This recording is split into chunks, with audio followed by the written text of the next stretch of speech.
Salut à toutes et à tous. Aujourd'hui, nous nous retrouvons afin d'aborder ensemble les bases d'une des classes pharmacologiques la plus couramment utilisée.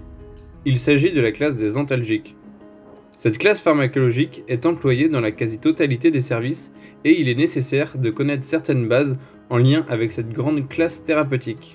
Alors sans plus tarder, c'est parti!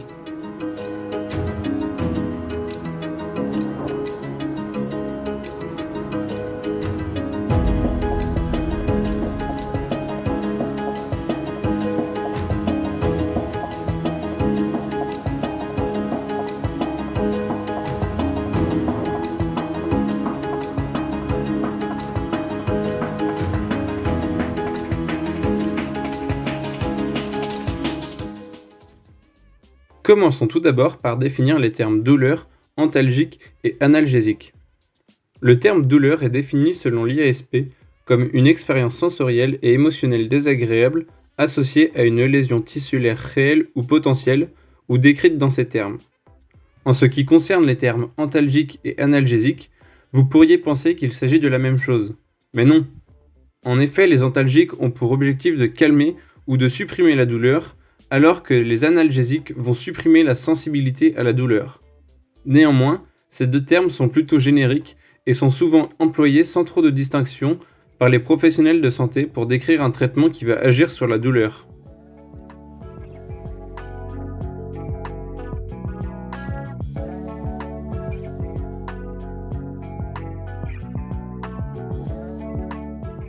En ce qui concerne la classification des douleurs, celle-ci peut être de deux types. Premièrement, il y a la classification temporelle des douleurs, avec la douleur aiguë, qui est récente et transitoire, et qui peut être liée à une opération ou à un traumatisme récent. La douleur chronique, quant à elle, dure dans le temps depuis déjà quelques mois et peut être liée à une pathologie chronique. Deuxièmement, il y a la classification en fonction du mécanisme physiopathologique, avec la douleur nociceptive et la douleur neuropathique. La douleur nociceptive se fait ressentir lorsque les nocicepteurs, les récepteurs périphériques de la douleur, sont stimulés de manière excessive. Il s'agit de la douleur la plus fréquente et est souvent apaisée par les différents antalgiques et notamment les morphiniques. La douleur neuropathique, quant à elle, se produit lorsqu'il y a une altération du système nerveux, soit au niveau périphérique, suite à une amputation, du diabète ou le zona par exemple, ou bien au niveau du SNC comme après un AVC. Ce type de douleur se produit généralement en l'absence de tout stimulus.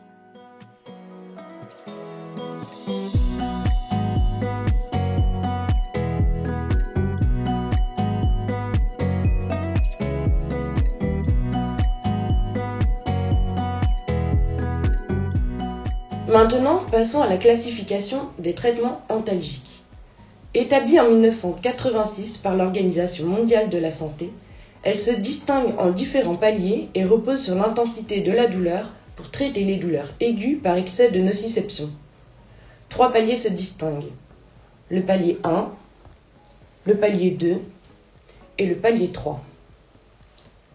Le palier 1 regroupe les antalgiques non opioïdes pour des douleurs faibles à modérées. Il a 2 actions centrales ou périphériques. Le palier 2 pour les antalgiques opioïdes pour des douleurs modérées à intenses. Il existe les opioïdes faibles et les opioïdes forts. Le palier 3 pour les antalgiques opioïdes forts pour les douleurs intenses. Il existe des alternatives dans les douleurs cancéreuses comme le fentanyl et l'hydromorphone par exemple. Il existe également des thérapeutiques coantalgiques qui permettent d'intensifier les effets antalgiques.